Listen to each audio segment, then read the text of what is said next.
अस्सलाम वालेकुम स्टूडेंट्स, कैसे हैं आप लोग। आज मैं आपके लिए बहुत ही एक अहम वीडियो लेके आया हूँ जिसमें मैं आपको चैप्टर नंबर 2 जो है उसके 4 इम्पॉर्टेंट टॉपिक्स आपको बताऊँगा कि किस तरह से आप जो है इन 4 चीज़ों को पढ़ के तो मास्टर कर सकते हैं चैप्टर नंबर 2 को और बड़े अच्छे मार्क्स ले सकते हैं।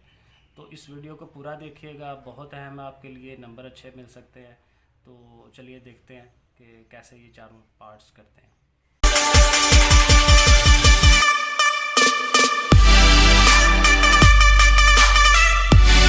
तो पहला पार्ट जो है ये ज़कात मालूम करने का है और ज़कात का काफ़ी इजी है।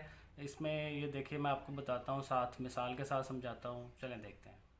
लें जी, ये है चैप्टर नंबर 2, ज़कात, उशर और वरासत का कारोबारी हिसाब। ये उर्दू में ज़ाहिर मैंने लिखा हुआ है तो उर्दू वाले बच्चों के लिए आसान होगा। इसमें देखें जी, पहला टॉपिक हमारा ज़कात मालूम करना। और ज़कात का वैसे भी हमें थोड़ा पता होता है, लेकिन चलें इसका रेट आपको पता होना चाहिए। 2.5%, 2.5%। ठीक है जी, ये रेट पता हो। लेकिन जब हमने सवाल हल करना है तो सवाल हल करने के लिए ये 25/1000 जो है ये हम ले लिया करेंगे। और ये एक किस्म का टोटका है, क्योंकि परसेंटेज का जब आप ख़त्म करते हैं 100 लगाते हैं और पॉइंट के बाद एक डिजिट है तो उसका ज़ीरो लगाना है। तो बेसिकली आपने इसको याद करना है 25/1000, कि जब भी ज़कात का सवाल आएगा 25/1000 हमने यूज़ करना है। और इसमें ज़ाहिर ये देखें, मैंने नीचे मिसाल की हुई है कि अगर 1 लाख रुपए की कोई चीज़ है, मसलन इसमें देखें ये 3 चीज़ें होती हैं, या सोना होगा, या चांदी है, या फिर रुपए हैं। ठीक है, उसकी मालियत हुआ करेगी जी इतनी है। मसलन यहाँ मैंने मिसाल ली है कि 1 लाख रुपए हैं। ठीक है, तो उसके साथ हमने उस पर ज़कात की रकम मालूम करनी है। तो यही जो रेट है 25/1000, इसको हम साथ लिख लेंगे। अब कैलकुलेटर आपको अलाउ होते हैं तो आप बड़े आराम से 25 से इसको मल्टीप्लाई करवा लें और 1000 से डिवाइड करा दें। या वैसे भी डिवाइड करना इजी होता है। अगर ये 3 ज़ीरोज़ हैं तो यहाँ से ये 3 ज़ीरोज़ काट दें, ये 100 आ जाएगा, और 100 को आप 25 से मल्टीप्लाई कर लें तो 2500 आ जाएगा। तो देखा आपने, कितनी आसानी के साथ आप ये 2 नंबर का सवाल जो है इसको आप मास्टर कर सकते हैं, समझ सकते हैं। अब आप चलें दूसरे, हम उस पर चलते हैं, उशर मालूम करना। उशर किस तरह से मालूम किया जाता है, चलें देखते हैं जी। तो नेक्स्ट टॉपिक है उशर मालूम करना। तो उशर बेसिकली यही है कि हम जो फसलें उगाते हैं तो उस पे जो है हमें ये गरीबों के लिए कुछ पैसे निकालने पड़ते हैं। उसमें यह है कि हमें पानी इस मोस्ट इम्पॉर्टेंट चीज़ होती है। तो अगर हमें कुदरती तौर पे पानी मिल रहा है, यानी कि नहरें हैं या वैसे भी कहीं से फ्री ऑफ कॉस्ट, बग़ैर पैसों के हमें पानी मिल रहा है, तो फिर हमें 10% जो है जो हमने कमाया उसका देना होता है। और अगर हमें ट्यूबवेल वगैरह हमने लगाया हुआ है या पैसे दे के कहीं से पानी लेना पड़ रहा है तो 5%, थोड़े कम हो जाते हैं उस पर। और ज़ाहिर ये फसलों के ऊपर है सारा काम। ठीक है जी। सो ये 5% और 10% ये हमें याद रखना है। कुदरती पे 10% है और मसनूई जो है उस पर 5% है। और इसकी भी मैंने मिसाल की यार, चूँकि परसेंटेज है तो परसेंटेज का आपने ओवर में 100 लगा लेना करना है। अगर आप 5% निकालने लगे हैं तो 5/100 और मल्टीप्लाइड बाय जो भी अमाउंट है। मसलन 50,000 मैंने ये रखा है। सो अगेन वही तरीका है कि आप 5 से इसको ज़रब दे लें, कैलकुलेटर लें, ज़रब दें और उसके बाद 100 से तकसीम कर दें, तो ये आपके पास आंसर आ जाएगा। सो रूटीन यही रखा करें कि ऊपर वाली को ऊपर वाली से मल्टीप्लाई करा लिया और बाद में डिवाइड करा दिया जो आता है उसके साथ। ठीक है जी। हाँ जी, उम्मीद है आपको समझ आ रहा होगा।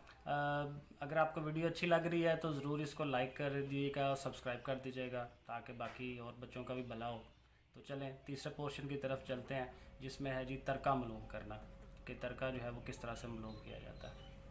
नेक्स्ट ये तीसरा पोर्शन, तर्का मालूम करना।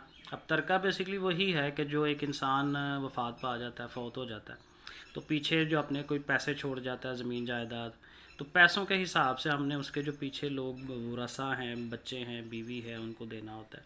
सो नॉर्मली जो शार्ट सवाल होता है वो बीवी को कितना हिस्सा दिया जाए वो आता है। उसमें ये दो आपने चीज़ें ध्यान रखनी है कि अगर तो बच्चे हैं, ठीक है, तो फिर वो 8वां हिस्सा हमने बीवी को देना होता है। और अगर बच्चे नहीं हैं, सिर्फ बीवी है, अकेली है, तो फिर भी उसको चौथा हिस्सा हमने देना होता है।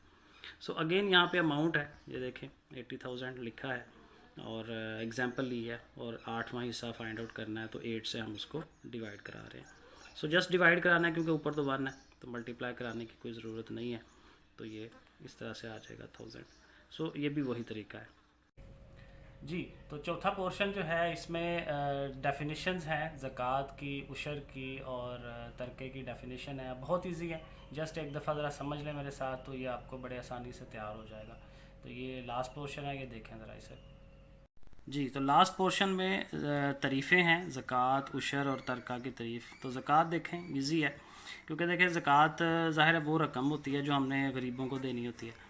और उसके लिए रूल्स क्या हैं वो ज़रा देख लें कि ज़कात वो रकम है, पैसे हैं जो एक साहिब निसाब मुसलमान यानी जिस पे लागू होती है। क्योंकि साहिब निसाब यही वो बंदा होगा जिसके पास पूरा एक साल जो है 6.5 तोले सोना और 52 तोले चांदी जो है वो मौजूद हो। ठीक है जी। तो साहिब निसाब मुसलमान होगा। दी गई शरह, तो ज़कात की शरह 2.5% है, वो हमने पीछे पढ़ा है सवालों में। ठीक है। शरह पर गरीबों और ज़रूरतमंदों को साल में एक दफ़ा अदा करते हैं। साल में एक दफ़ा ही देनी होती है। ठीक है, क्योंकि पूरे साल के जो पैसे इकट्ठे हुए हैं उसी पे हमने देनी है। इसी तरह उशर की डेफिनेशन है। सो कहता है जी, ज़रई ज़मीन की पैदावार का वो हिस्सा, ज़रई ज़मीन है, वो हम फसलें उगा रहे हैं, तो उसकी जो पैदावार बन रही है उसका एक हिस्सा हमने निकालना है, जो कि वो हमने पीछे पढ़ा 5% और 10%। तो जो गरीबों और ज़रूरतमंदों को दिया जाता है, तो ज़मीन की जो पैदावार है उसका हिस्सा हम देंगे। और लास्ट पे है जी तरका। तरका वही कि जो बड़ा ईजी है, पढ़े ज़रा। किसी फौत हो जाने वाले इंसान का माल जो उसके वर्सा में तकसीम किया जाता है, यानी बंदा फौत हो गया तो जो पीछे पैसे छोड़ के जा रहा है वो उसका जो है वो तरका है, तो ये उसके वर्सा को देना है। तो ये है जी। वीडियो अगर अच्छी लगती है तो लाइक और सब्सक्राइब ज़रूर कर दीजिएगा। Thank you.